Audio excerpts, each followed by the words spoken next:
Navi Mumbai network. Navi Mumbai में Rashtrawadi Congress party के दबंग चेहरे के तौर पर प्रसिद्ध नवी मुंबई एनसीपी निरीक्षक और सरचिटनीस प्रशांत पाटिल के नेतृत्व में आज नवी मुंबई में राष्ट्रवादी कांग्रेस पार्टी की ताकत लगातार बढ़ती जा रही है। एनसीपी सुप्रीमो शरद पवार के बेहद निष्ठावान कार्यकर्ता के तौर पर प्रशांत पाटिल को जाना जाता है। विपक्ष को मुंह तोड़ जवाब देने में माहिर प्रशांत पाटिल आज लगातार नवी मुंबई के राजकीय अखाड़े में विरोधकों को मात देने के अपने राजकीय प्रबल इच्छा शक्ति के दम पर विपक्ष के नाक में लगातार दम करते जा रहे हैं। उनकी निष्ठा और ताकत का अंदाजा इसी बात से लगाया जा सकता है कि जब ऐरोली के विधायक गणेश नाइक ने एनसीपी का दामन छोड़ अपने सभी नगर सेवकों के साथ भारतीय जनता पार्टी में शामिल हुए, उसके बाद नवी मुंबई में एनसीपी की कमजोर स्थिति को मजबूत करने की दिशा में प्रशांत पाटिल ने लगातार प्रयत्न किया। बीएससी की शिक्षा ग्रहण कर चुके प्रशांत पाटिल ने राजकारण में कई उतार चढ़ाव देखे। बावजूद इसके अपने प्रबल इच्छा शक्ति और कार्यों के दम पर वे लगातार नवी मुंबई में एनसीपी की धुरा को मजबूत करते जा रहे हैं। आगामी महानगर पालिका चुनाव में महाविकास आघाड़ी की जीत के टारगेट के साथ उन्होंने नवी मुंबई के पत्रकारों से चाय पर चर्चा और मंथन कर अपने राजकीय सफर को उनके सम्मुख रखा। नवी मुंबईतील सर्व पत्रकारांचं या ठिकाणी मनापासून मी या ठिकाणी स्वागत करतो। बरेच दिवस झाले पत्रकारांशी संवाद साधला नव्हता, चर्चा केली नव्हती आणि काल माझं प्रमोद साहेबांवर असंच फोन आला होता एका कामासाठी विषयावरती, तर बोलले एक चाय पे चर्चा पत्रकारांशी करावी, या अनुषंगाने आज मी सगळ्या पत्रकारांना या ठिकाणी आमंत्रित केलेलं आहे। तुम्ही आलात, मनापासून तुमचं या ठिकाणी स्वागत करतो। विषय असा आहे की नवी मुंबईतल्या चाललेल्या राजकीय घडामोडी, सामाजिक घडामोडी या अनुषंगाने आपण आज या ठिकाणी आलेलो आहोत। विषय असा होता की कालचा झालेला कार्यक्रम, भविष्यात येणाऱ्या नवी मुंबई महानगरपालिकेच्या निवडणुका आणि नवी मुंबईतले असणारे प्रश्न याचा कुठेतरी एक उहापोह व्हावा, या अनुषंगाने आपण आज या ठिकाणी आलेलो आहोत। काल मला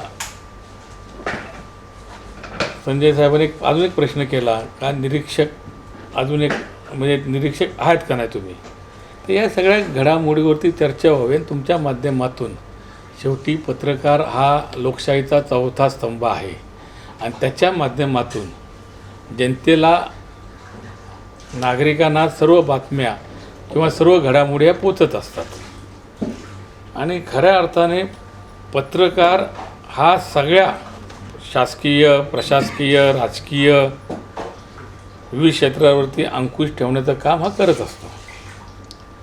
तर त्या अनुषंगाने जेव्हा संजय साहेबांनी मला काल प्रश्न विचारताना सांगितलं की बाबा नवी मुंबईसाठी संपर्क मंत्री आणि ठाणे जिल्ह्याचे प्रभारी म्हणून जितेंद्र आव्हाड साहेब काम पाहतात, त्यानंतर नवी मुंबई प्रभारी म्हणून आमदार शशिकांत शिंदे साहेब काम पाहतात,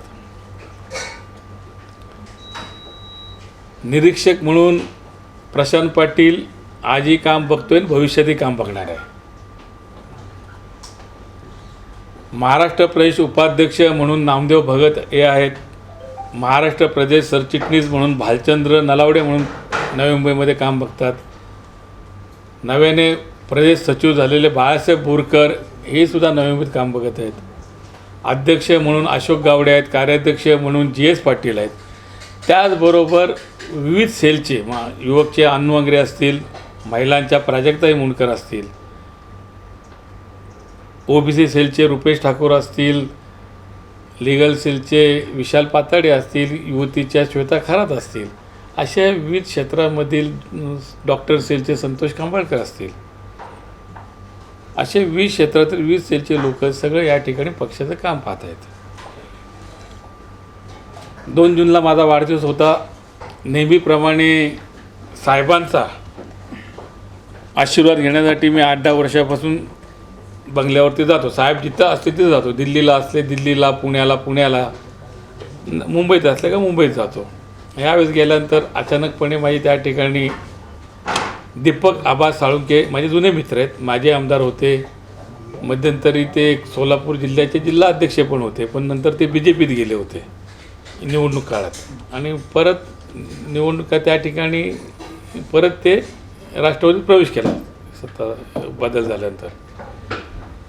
का मला पण तुमच्याबरोबर जोडीने एक निरीक्षक म्हणून नेमलेला, आपल्याला दोघांना एकत्रित जाऊन त्या ठिकाणी काम करायचं आहे. बोला माझी काही हरकत नाही. साहेब पण मला बोलले का तुम्ही दोघं निरीक्षक म्हणून एकत्र जाऊन त्या ठिकाणी काम करा. त्यानंतर मी माझ्या वाढदिवसानिमित्ताने जयंत पाटील साहेबांकडे गेलो. त्या ठिकाणी जयंत पाटील साहेबांनी मला सांगितलं का दोघं एकत्र जाऊन त्या ठिकाणी आपण निरीक्षक म्हणून काम करा. तर त्या प्रश्नावरचा उलगडा तुमच्यापर्यंत झाला असेल असं मी समजतो. दुसरा विषय, नवी मुंबई महानगरपालिकेची निवडणूक लागते. निवडणूक ही ऑक्टोबरच्या पहिल्या आठवड्यात लागेल. पावसाळा गेल्यानंतर कोकणात निवडणुका घ्यायचा असं राज्य निवडणूक आयोग आणि शासनाचं म्हणणं आहे. या निवडणुकी संदर्भामध्ये महाविकास आघाडी होणार आहे. या संदर्भामध्ये एक 8 दिवसापूर्वी शिवसेनेचे नेते विजय चौगुले यांच्या हॉटेलवरती सानपाड्याच्या आमची बैठक झाली. त्या बैठकीला शिवसेनेचे उपनेते विजय नाटासाहेब, विजय चौगुले साहेब, जिल्हा प्रमुख विठ्ठलराव मोरे, राष्ट्रवादीकडून शशिकांत शिंदे साहेब, मी स्वतः होतो, प्रदेश उपाध्यक्ष नामदेव भगत, जिल्ह्याचे अध्यक्ष अशोक गावडे, काँग्रेसचे जिल्हा अध्यक्ष अनिल कौशिक, त्याचबरोबर काँग्रेसचे नेते संतोष शेट्टी, काँग्रेसचे दुसरे नेते रमाकांत म्हात्रे, काँग्रेसचे नेते अविनाश लाड, असे आमची एक एकत्रित त्या ठिकाणी बैठक झाली आणि निवडणुकीच्या संदर्भात त्या ठिकाणी साधक बाधक चर्चा करण्यात आली. त्यानंतर आम्ही एकत्रितपणे नवी मुंबई महानगरपालिकेचे आयुक्त श्री अभिजित बांगर साहेब यांना भेटलो. त्यांच्याशी नवी मुंबईच्या संदर्भामध्ये अनेक विषयावरती आम्ही चर्चा केली. त्याच्यामुळं त्या ठिकाणी महाविकास आघाडीत एकत्रित निवडणूक लढवावी असं त्या ठिकाणी आमचं ठरलेलं आहे. नवी मुंबईतील असणारे अनेक प्रश्न आहेत किंवा सिडकोचे असणारे प्रश्न आहेत. आता सिडकोच्या संदर्भात गरजेपोटीचा निर्णय महाविकास आघाडी सरकारने घेतला. नगरविकास खात्याचे मंत्री एकनाथ शिंदे साहेब त्यांनी नवी मुंबईमध्ये जाहीर केलं की गरजेपोटी बांधलेली घरं ही कायमस्वरूपी करणार आणि त्या अनुषंगाने त्याची प्रोसिजर सुरू झाली. सिडकोने त्याचे फॉर्म मागवायला सुरुवात केली.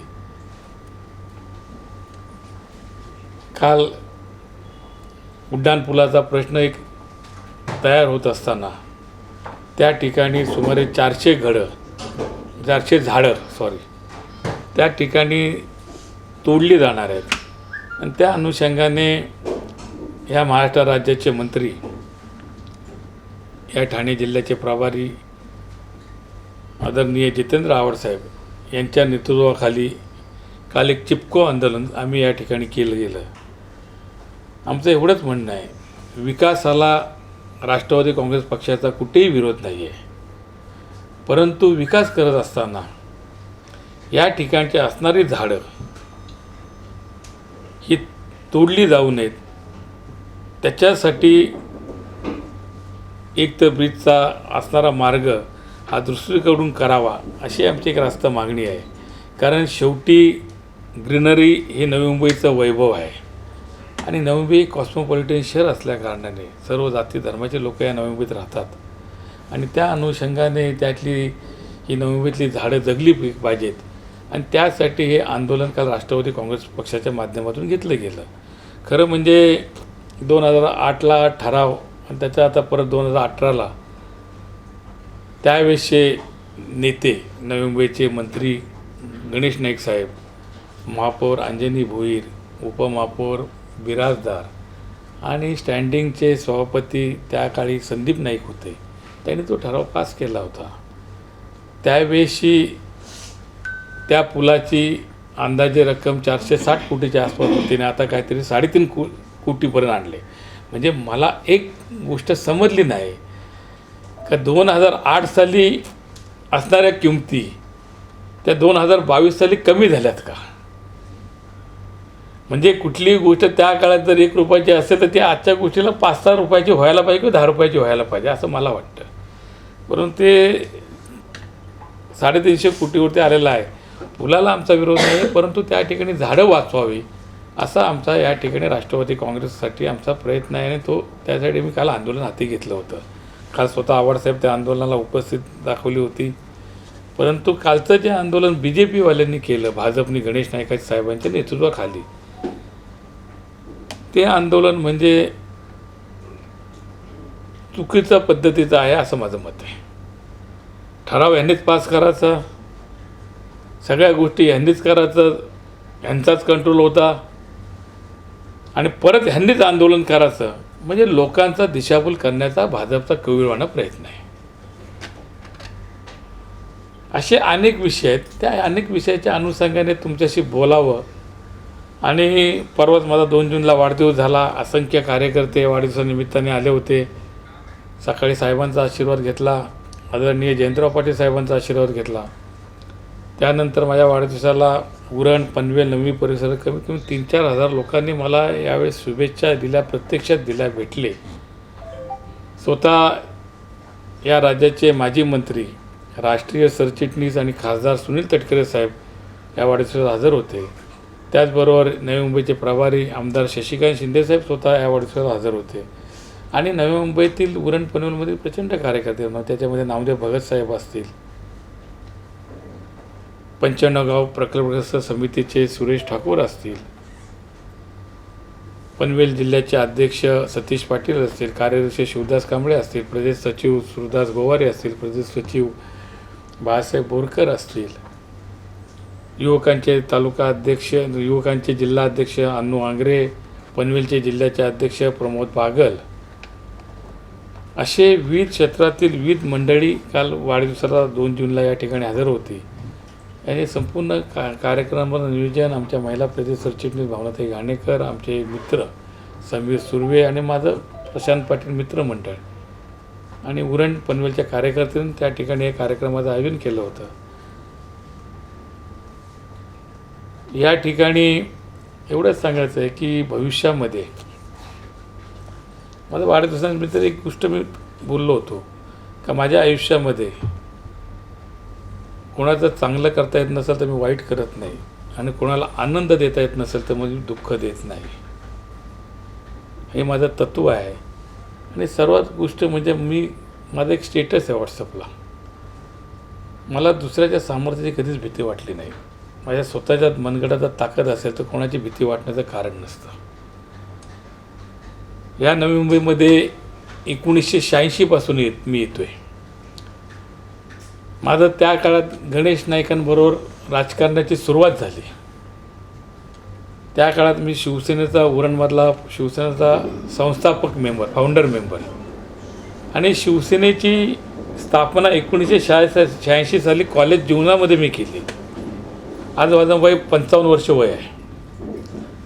राजकारणामध्ये अनेक चढ उतार पाहिले. हे बघत असताना 86 साली सेनेचं काम केलं. कॉलेज लाईफमध्ये माझं BSc पर्यंत शिक्षण झालेलं आहे आणि स्वतः सिडको प्रकल्पग्रस्त आहे. कॉलेजला 2 वेळा मी कॉलेजचा CR पण होतो. मला राजकीय पाठबळ म्हणजे माझ्या घराण्यामध्ये कोणी राजकारणात नव्हतं. एक आगरी समाजाचा कार्यकर्ता गणेश नाईकांबरोबर राहून सुरुवात राजकारणाची केली होती. त्या काळात शिवसेनेचा उपशहर प्रमुख झालो 89 साली. 90ला शिवसेनेचा उरण तालुका प्रमुख म्हणून काम केलं आणि 95 साली पहिली विधानसभा निवडणूक शिवसेनेतर्फे अलिबाग उरण मतदारसंघातनं मी लढवली. त्यावेळेस मला म्हणजे रायगड जिल्ह्यामध्ये शेका पक्ष असल्याकारणाने कोकणामध्ये शिवसेना भाजपच्या सगळ्या जागा निवडून आल्या. त्याच्यामध्ये अलिबाग मतदारसंघ, अलिबाग उरण मतदारसंघ, पनवेल मतदारसंघ आणि माणगाव मतदारसंघ अशा 3 जागा शिवसेनेच्या त्या ठिकाणी पराभूत झाल्या आणि कोकणामध्ये शिवसेना भाजपच्या सगळ्या जागा निवडून आल्या होत्या. कारण आमच्याकडे रायगड जिल्ह्यात शेका पक्ष असल्याकारणाने त्यावेळेस शेका पक्षाचं प्राबल्य मोठ्या प्रमाणात होतं आणि त्यावेळेस मी मीनाक्षीताई पाटलाच्या विरोधात जी एक उंच नेतृत्व दत्ता पाटील साहेब त्यांची ती मुलगी आणि तिने पहिली निवडणूक लढवली. दत्ता पाटलांचा असणारा हा बालेकिल्ला, त्या बालेकिल्ल्यात मी निवडणूक लढवली होती. नंतर उद्धव साहेबांनी रायगड जिल्ह्याला जिल्हा प्रमुख देण्यासाठी अनेक लोकांना बोलवले. त्याच्यामध्ये 13 लोक इंटरव्ह्यूला होते. सर्वात महत्त्वाची गोष्ट म्हणजे दिवंगत शिवसेने नेते जिल्हा प्रमुख आनंद दिघे साहेब स्वतः त्या इंटरव्ह्यूला होते आणि 95 साली जेव्हा 14-15 लोकांच्या इंटरव्ह्यू घेतल्या त्याच्यामध्ये माननीय शिवसेना प्रमुख बाळासाहेब ठाकरे, माननीय उद्धव साहेब आणि आनंद दिघे साहेब या लोकांनी माझी जिल्हा प्रमुख म्हणून शिवसेना रायगड जिल्हा प्रमुख म्हणून 95 साली नियुक्ती केली. 95 ते 99 म्हणून शिवसेनेचा जिल्हा प्रमुख म्हणून मी रायगड जिल्ह्यामध्ये काम केलं. गणेश नाईकांचं शिवसेनेचं बिनसलं म्हणून 99 साली मी जिल्हा प्रमुख असेल. तसंही माझं या महाराष्ट्र राज्याचे मुख्यमंत्री मनोहर जोशी त्यावेळेस तत्कालीन आता हयात नाहीत पालकमंत्री प्रभाकर मोरे, अनेक शिवसेनेचे नेते मंडळी मंत्रिमंडळाबरोबर मला चांगले संबंध होते.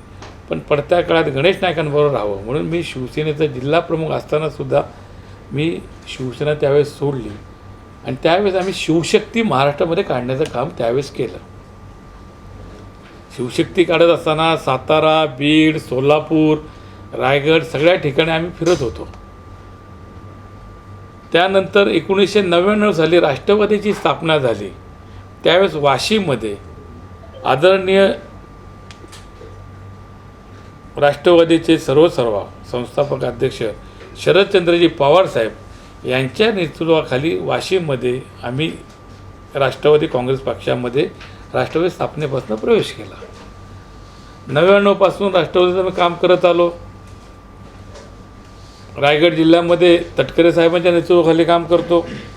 इकडे गणेश नाईकांबरोबर सुरुवातीपासून काम करत होतो. गणेश नाईकांबरोबर त्या काळात होतो आणि 99 ते काम करत असताना मी जिल्हा सरचिटणीस म्हणून माझी राष्ट्रवादीमध्ये सुरुवात केली.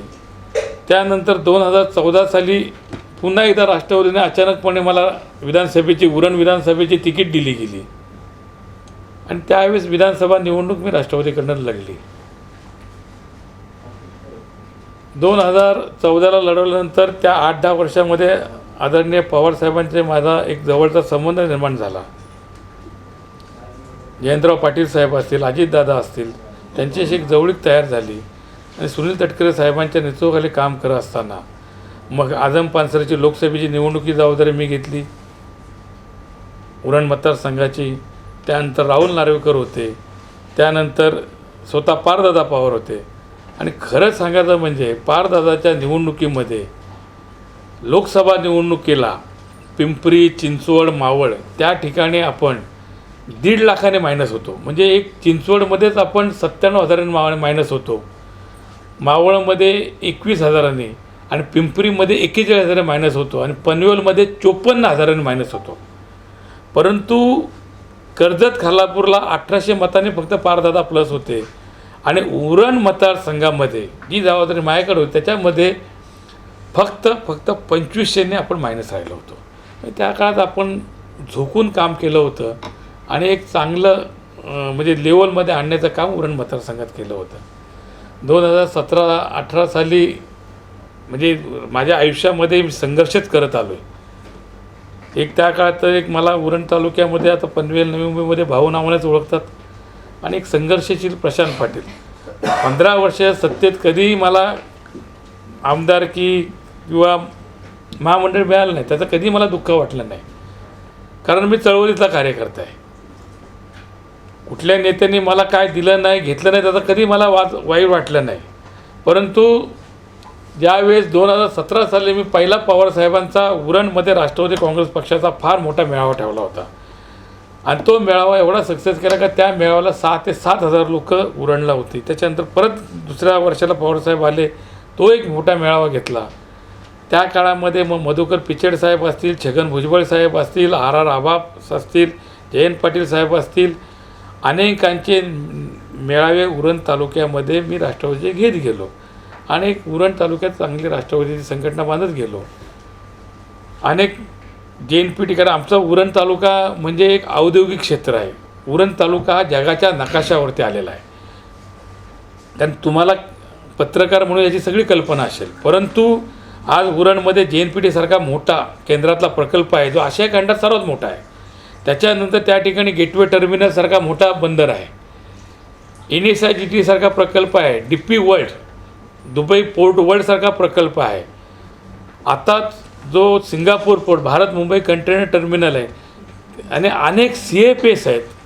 आणि सर्वात महत्त्वाचं म्हणजे माझ्या उरण मतदारसंघामध्ये हा नवी मुंबई आंतरराष्ट्रीय विमानतळ येतो आहे.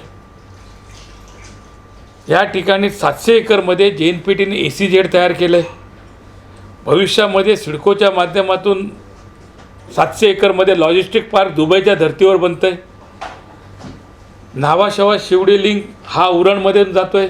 अलिबाग वसई विरार कॉरिडॉर हा उरणमध्ये जातं आहे. एक उरणला एक आगळं वेगळं महत्त्व त्या ठिकाणी आहे. आणि ह्या सर्व गोष्टीवरती साहेबांनी मला 2018 साली आणि आदरणीय जयंतराव पाटील साहेबांनी महाराष्ट्र प्रदेश सरचिटणीस म्हणून माझ्यावरती जबाबदारी दिली.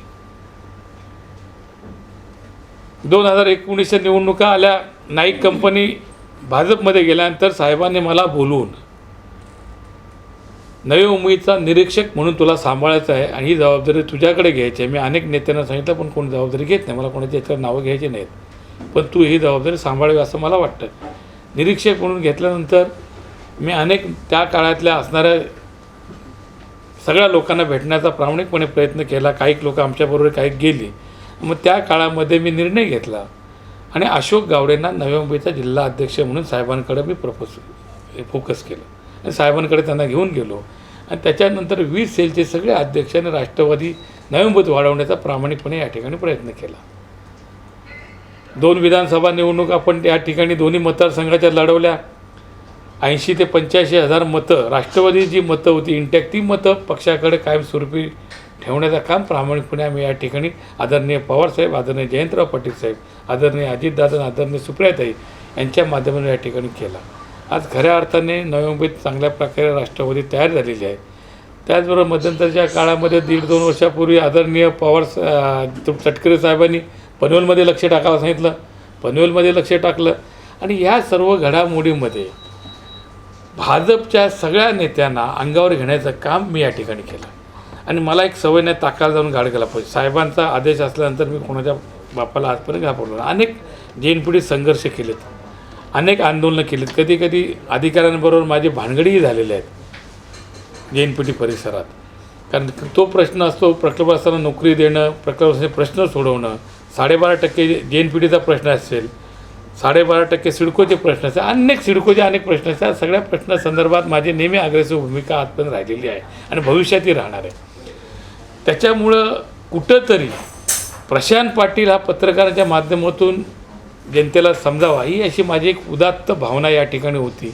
आणि त्या हेतूने मी आज या ठिकाणी चाय पे चर्चा हेतूने मी आपण सगळ्यांनी एकत्रित या ठिकाणी बोलवलेलं आहे. आज रामशेठ ठाकूर असतील, प्रशांत ठाकूर असतील, किंवा उरणचा आमदार महेश बालदे असेल, किंवा गणेश नाईक आमदार असतील, मंदाताई आमदार असतील. खरं म्हणजे नवी मुंबई, उरण, पनवेल, पेण हा सगळा आगरी पट्टा आहे. आणि ह्या आगरी पट्ट्यामध्ये सगळे आमदार हे आगरी आहेत, हे सगळे भाजपचे आहेत. सर्वात महत्त्वाची गोष्ट आहे. शिवसेनेकडं आगरी आमदार आहेत, शिवसेनेकडं आगरी नेते आहेत, काँग्रेसकडं आगरी आमदार आहेत, काँग्रेसकडं आगरी नेते पण आहेत. परंतु सर्वात महत्त्वाची गोष्ट म्हणजे राष्ट्रवादीकडं एकही आगरी आमदार राष्ट्रवादीचा नाही आहे, ना विधान परिषदेमध्ये ना विधानसभेत. आणि तसंही राष्ट्रवादीकडं आजच्या घडीला आगरी नेतृत्व आजच्या घडीला या नवी मुंबई, उरण, पनवेल परिसरामध्ये नाही आहे. आज पनवेल नगरपालिका नवी मुंबई महानगरपालिका जी आहे त्याच्यामध्ये 111 नगरसेवक आहेत. त्याच्यामध्ये 56 नगरसेवक हे आगरी आहेत, निवडून आले, विविध पक्षातले आहेत पण आगरी आहेत. पनवेलमध्ये 90% ना 95% नगरसेवक आगरी आहेत. दोन्ही महानगरपालिकाही भाजपकडे आहेत. उरण नगरपालिकाही भाजपकडे आहे. म्हणजे आजच्या घडीला ऐरोली, बेलापूर, उरण, पनवेल, पेणपर्यंत एक उरणचा अपवाद सोडला तर आग्र्याने त्या ठिकाणी मारवाडी समाजाचा एक आमदार निवडून दिलेला आहे. परंतु सर्व ठिकाणी हे जे आमदार आहेत ते भाजपचे आहेत आणि आगरी समाजाचे आहेत. आणि ह्या सर्व घडामोडीमध्ये माझी सातत्याने साहेबांकडे मागणी असते की कुठंतरी एक आगरी समाजाला एक स्थान द्यावं, नेतृत्व द्यावं, ही साहेबांकडे मी सातत्याने मागणी केलेली आहे. आणि मध्यंतरच्या काळात इलिगल काढलेले प्लॉट प्रशांत ठाकूर तेही कॅन्सल करण्याचं काम, पाठपुरावा करण्याचं काम मी स्वतः केलं. दीपा चव्हाण नामक महिलेने जेव्हा 2 FIR दाखल केल्यानंतर गणेश नायकाला अटक करावी म्हणून आंदोलन करणारे सुद्धा महिलांच्या नवी मुंबई, पनवेल, उरणमधल्या महिला आणि मोर्चा काढून त्यावेळेससुद्धा माझी भूमिका महत्त्वाची होती. ज्या ज्या ठिकाणी भाजपचे नेते चुकत होते त्यांना उत्तर देण्याचं काम एक राष्ट्रवादीचा प्रामाणिक कार्यकर्ता म्हणून मी आजपर्यंत करत आलेलो आहे. भविष्यामध्ये नवी मुंबई महानगरपालिका ही महाविकास आघाडीची व्हावी, या ठिकाणी महाविकास आघाडीचा झेंडा फडकावा, पनवेललाही फडकावावा आणि उरणला, या हेतूने माझं उरण, पनवेल, नवी मुंबई परिसरामध्ये काम चालू आहे. आणि यासाठी तुमच्या सर्व पत्रकारांचं मला या ठिकाणी मनापासून नेहमी सहकार्य मिळत राहिलेलं आहे. असंच पुढेही भविष्यात सहकार्य मिळावं अशी मी या ठिकाणी मनापासून पत्रकारांना विनंती करतो. म्हणजे प्रत्येक माणसाने हे जाणले, तुमचा प्रवास सगळ्यांना परिचिती आहे, तसं काही सांगण्याची गरज नाही आहे. तुम्ही काय संघर्ष केला, राष्ट्रवादी कशा प्रकारे वाढवली, मेलावे कशा प्रकारचे घेतले, खडतर म्हणजे अगदी दगडातून तुम्ही पाणी काढण्याचा प्रयत्न केला. तरीही आत्ता ज्या पद्धतीने तुम्ही एक उल्लेख केला की प्रशासक निरीक्षक म्हणून 2 नेमले गेलेले आहेत, म्हणजे दुसरा एक निरीक्षक नवी मुंबई परिसराला दिलेला आहे. अशी काय गरज वाटली पक्षाला की दुसरा निरीक्षक नेमावा? आता ह्याचं उत्तर माझ्याकडे नाही आहे. परंतु कसं आहे, आपल्याकडं नवी मुंबईमध्ये संपर्क मंत्री आणि ठाणे जिल्ह्याचे प्रभारी म्हणून आव्हाडसाहेब काम बघत आहेत. या ठिकाणी मोठ्या प्रमाणात पुण्यातली लोक राहतात म्हणून दिलीप वळसे पाटील साहेबांचं पण या ठिकाणी लक्ष असतं. कारण जुन्नर, आंबेगाव, खेड, मंचर हा जे लोक आहेत या बेलापूर, त्याच्यामुळे त्यांचंही या ठिकाणी काम बघत असतात, त्यांनाही साहेबांनी जबाबदारी दिलेली आहे. तसंच साताऱ्याचे म्हणजे ऐरोली मतदारसंघामध्ये 3 लाखाच्या आसपास मतदार आहेत. तर त्या ठिकाणी एक बाबा माथाडी लोक मोठ्या प्रमाणात राहतात म्हणून शशिकांत शिंदे साहेबांना जबाबदारी दिली. पूर्वीच्या काळात गणेश नाईक गेल्यानंतर निरीक्षक म्हणून एक आगरी समाजाचा म्हणून माझ्यावर जबाबदारी दिले. माझं दीपक आबा साळुंकेशी 2 जूनला झालेलं बोलणं असं होतं का माढा मतदारसंघ त्यांना बांधायचा आहे आणि माढा मतदारसंघातली लोकसभेतील बहुतांश नवी मुंबईत राहतात आणि लोकसभेची तयारी करण्याच्या दृष्टिकोनातून साहेबांनी मला जबाबदारी दिलेली आहे, जयंत पाटील साहेबांनी. तर आपल्याला दोघांना एकत्र जाऊन काम करायचं आहे. नेते अजून आले त्याच्याने काही फरक पडेल, त्याच्यामुळे अजून संघटनाही बळकट होत असते. त्याच्यामुळं उद्या अजून कोण त्याच्यामध्ये अजून वाढवलं तर ती संघटनेला ताकद देण्याचं काम वरचे नेते करत असतात, एवढंच माझं मत आहे. तुम्हाला काही डिवाइड करून दिले म्हणजे? नाही ना, डिवाइड असं काही नाही, एकत्रितपणे दोघांनी काम करा असं सांगितलेलं आहे जयंत पाटील साहेबांनी. ज्या पद्धतीने तुम्ही आता काम करताय, पुढे तुम्ही सांगताय की महाविकास आघाडीच्या माध्यमातून आम्ही निवडणुकीला सामोरं जाणार आहोत. काँग्रेस कुठेतरी थोडीशी वेगळ्या भूमिकेमध्ये दिसते. राष्ट्रवादीचं असं म्हणणं आहे. शिवसेनेमध्ये तेवढा काही समझोता दिसत नाही. राष्ट्रवादी काँग्रेस आणि शिवसेनेमध्येही तिन्ही चेहरे जरा वेगवेगळे प्रकार आहेत. कशा प्रकारचे तुम्ही बांधणार आहे? कसं आहे, महाविकास आघाडीची बैठक नुकतीच झाली होती. त्याच्यात मी सांगितलं कोण कोण बैठकीला उपस्थित होते. एकत्रित निवडणूक लढवायचं ठरलं. 31 तारखेला आरक्षण पडणार होतं. आरक्षण पडल्यानंतर परत आम्ही एकत्रित बसायचं आमचं ठरलेलं आहे.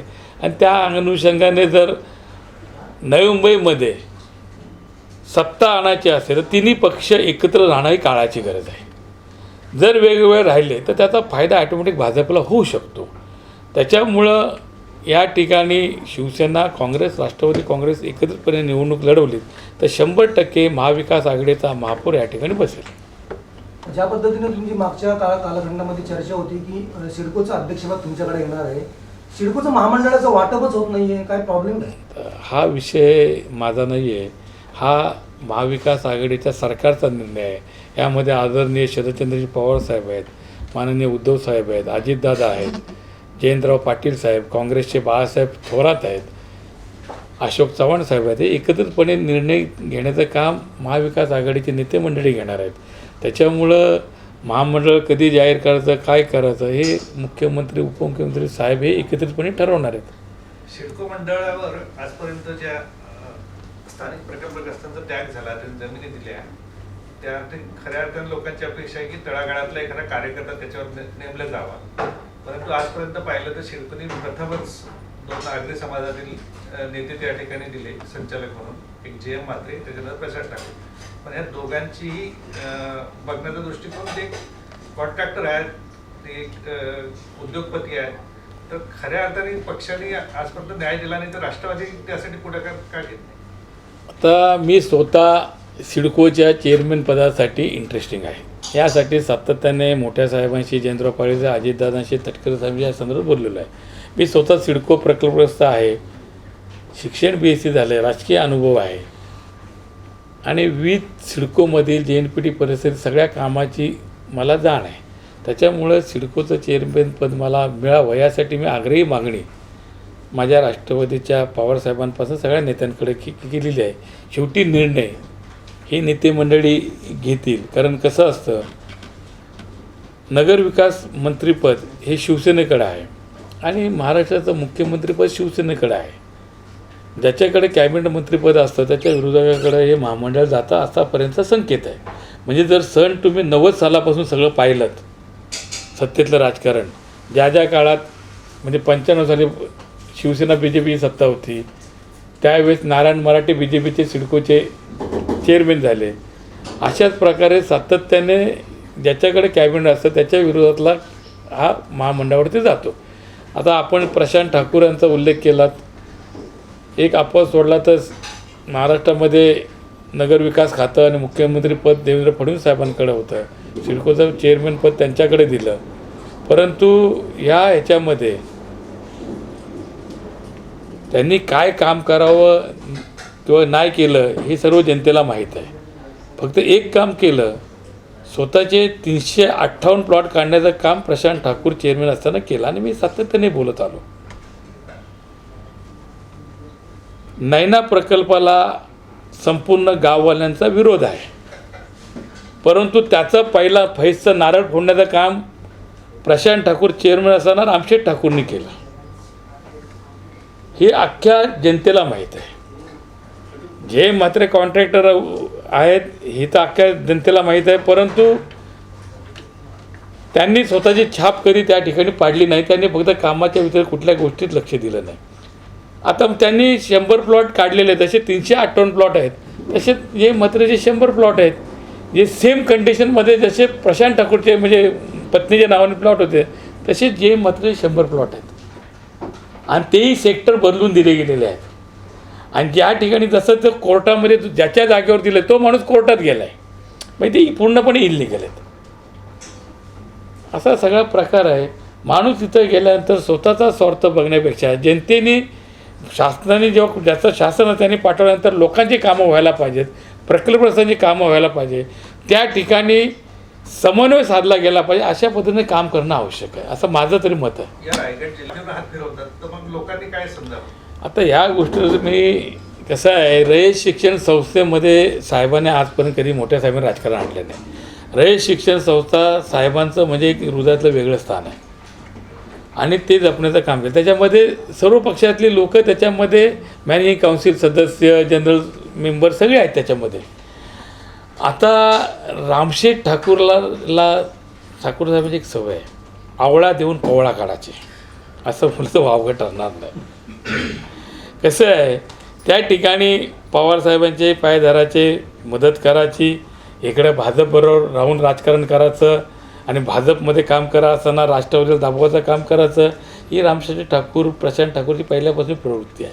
म्हणजे आपल्याला महाविकास आघाडीकडनं पण त्रास होऊ नये आणि केंद्रात त्यांचं सत्ता असल्याकारणाने ED BD CBIचा त्रास होऊ नये, म्हणजे स्वतःची कातडी वाचवण्याचं धोरण त्यांचं आहे. त्याच्यामुळं त्या ठिकाणी ते मदत करून स्वतःला कसं बचाव करता येईल हे काम करण्याचं काम त्या ठिकाणी ते आपल्यासारख्या आत्महत्या. कार्यकर्त्याचे डोकं फोडून घेतो, एवढं त्याच्यावर लढाया करतो, संघर्ष करतो, तर त्याचं निष्पन्न काही निघत नाही. पण त्याच्यात 358 प्लॉट रद्द करण्याचं काम महाविकास आघाडी सरकारने केलं ना. पुन्हा वापसही भेटतील. भेटतील नाही भेटतील तो नंतरचा पार्ट आहे, पण त्या भूमिकेत ठाम भूमिकेत आले ना. ते फर्स्ट टाइम झालंय. फर्स्ट टाईम प्रशांत पाटलांनी मला तर कोणी थांबवलं नाही करू नको म्हणून. मी सातत्याने पाठपुरावा, एक नाही ते 4-4 पत्र दिली. आणि आजपर्यंत मी माझा राजकारणात समाजकारणात काम करत असताना कधी कोणाच्या बापाला घाबरलो नाही. तुम्हाला एक सांगतो, आणि माझी दोन्ही मुलं राजकारणात आणली नाहीत. हा माझा छोटा आहे अद्वैत, हा फॅशन डिझायनिंग कंप्लीट केला अमेठीतनं, तोही UKला जाणार आहे. मोठा मुलगा माझा डॉक्टर झाला MBBS, त्याला आता परत पवारसाहेबांकडे मी घेऊन गेलो होतो, तोही UKला चालला आहे. आत्ताचं राजकारण मनी पॉवर, मॅन पॉवर, मसल पॉवरचं आहे. त्याच्यामुळं दोघंही माझे पूर्ण व्यवस्थित शिकले, दोघांना बाहेर केलेलं आहे. आणि आयुष्यामध्ये मी राजकारणावर कधी जगलो नाही. माझा स्वतःचा बिझनेस आहे, ट्रान्सपोर्टचा व्यवसाय आहे, स्वतःचे ट्रेलर, स्वतःचे बस, स्वतःच्या छोट्या मोठ्या गाड्या, लेबर रिलेटेड कामं माझी मोठ्या प्रमाणात चालू आहे. माझा 14-15 कोटीचा टर्नओव्हर आहे, व्यवस्थित काम करतो. त्याच्यामुळं पनवेलमध्ये हे धनधणगे आहेत. आणि मी 15 वर्षाच्या कालखंडामध्ये जे म्हात्रे असो, रामशेठ ठाकूर, प्रशांत ठाकूर असो, ह्याचा चहाचाही मिंदा नाही.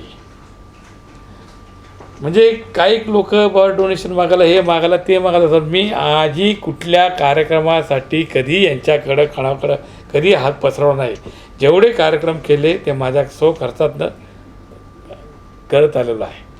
त्याच्यामुळं त्यांचं पैशांवरती चाललेलं राजकारण आहे. सत्तेतून पैसा, पैशातून सत्ता, हे त्या ठिकाणी त्यांचं ब्रीद वाक्य आहे. भाऊ, तुम्ही इतका खर्च केला आणि त्याच्यानंतर पक्ष वाढवला, स्वखर्चाने सगळं करून हे सगळं पक्ष वाढवला, तरीही तुमच्यावरची एक जबाबदारी कमी करतायत. म्हणजे तुमचं निरीक्षक पद हे दुसरं अजून एक त्याला जॉईन करतात. अन्याय नाही का? मला मी कधी अन्याय समजला नाही. आता आयुष्यभर 15 वर्षात राजकारणात मला काय मिळालं नाही म्हणून अन्याय झाला असं कधी समजत नाही. मी निष्ठावंत राष्ट्रवादीचा कार्यकर्ता आहे. मी पवारसाहेबांचा कट्टर समर्थक आहे. अर्धा प्रश्न राहिला, त्यातला एक दुसरा प्रश्न असा होता की हा भार कमी करून कुठेतरी चुणूक आहे का की सिडकोचं अध्यक्षपद पुढे मिळणार आहे? हे सर्व साहेबांकडे त्याची कल्पना असेल, मला काय ह्याच्यातली काही माहिती नाही आहे. माहिती काढा. कारण सुरुवातीच्या काळामध्ये म्हणजे एक 2-5 महिन्यापूर्वी तर म्हणजे जवळजवळ फिक्स झालं होतं की अध्यक्षपद जवळजवळ फिक्स. आता अचानक अजून का डिले होते? म्हणजे तुमचं अंतर्गत काय, म्हणजे प्रॉब्लेम काय? आता मला नाही माहिती ना. सगळ्या महाविकास आघाडी हे नेते एकत्र बसून त्याच्यावरती निर्णय घेणार आणि ते तिघांचं एकमत व्हायला पाहिजे. त्याच्यात सत्तेत काँग्रेस, राष्ट्रवादी आणि शिवसेना आहे ना. ते एकमत झाल्यानंतर लवकरच महामंडळ जाहीर होतील. तुम्ही नाराज नाही हे स्पष्ट आहे. छे अजिबात नाही. मी कधीच म्हणजे धंद्यात लॉस गेलो तरी नाराज होत नाही. कशा झालं नाराजगी काय करायची आहे? माणसाने जिंदादिलसारखं जगायला पाहिजे आयुष्यामध्ये. प्रशांत पाटील आजपर्यंत इतरांना अंगावर घेत होते, तशा प्रकारचा सिलसिला 100% त्याच्यामध्ये कुठेही नाही आहे. मी काय बोललो, आपण चोऱ्यामाऱ्या करत नाही, 2 नंबरचे धंदे नाही, लुटिंग करत नाही, कोणाला फसवत नाही, त्यामुळे घाबरण्याचं कारण येत नाही आयुष्यामध्ये. आणि आपल्यावर केसेस हे आंदोलनाचे आहेत, प्रकल्पाचा न्याय देण्याच्या केसेस आहेत. आपल्यावरती चिटिंग, लुटिंग, 420 गुन्हे बिन्हे नाही आहेत, चोरीचे गुन्हे नाही आहेत आणि कधी आयुष्यात झालेले नाहीत. आपल्यावर कुठे असे महिलांचे पण गुन्हे नाही आहेत. टोळा म्हणावा का? हा टोळा म्हणावा का? ते त्यांनी संबंधाने समजून जावं. आता अजितदादांनी सांगितलं याच्यावरती गुन्हे आहेत, त्यांना पहिला हद्दपार नाही तर तडीपार करा. आता अजितदादांचं स्टेटमेंट होतं ना, नसेल तर तो नाही ऐकायला मोक्का लावा. ब्युरो रिपोर्ट नवीन B network. Do you aspire to upgrade your living? With Arihant Advika, Sector 9, Vashi. Upgrade to iconic residential tower